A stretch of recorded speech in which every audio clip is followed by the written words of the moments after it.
block Wama Idris daily kwa sababu alianza kuleta mambo ya kipumbavu.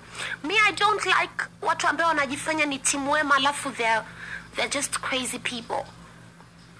I don't like watu ambao wanajifanya timu wema and then in real sense they're just wanafanya just because of their own intentions kwenye kichwa chao. I really like it when mtu akisema kwamba ananipenda mimi katika maisha yangu. Jamani, me I don't do nothing. I think you guys you all understand kwamba katika maisha yangu sipendagi kitu kinaitwa unafik. When I like you, I like you.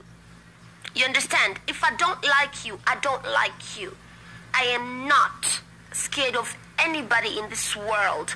I ain't even scared of my mother. Any simuogope hata mamangu na muheshimu.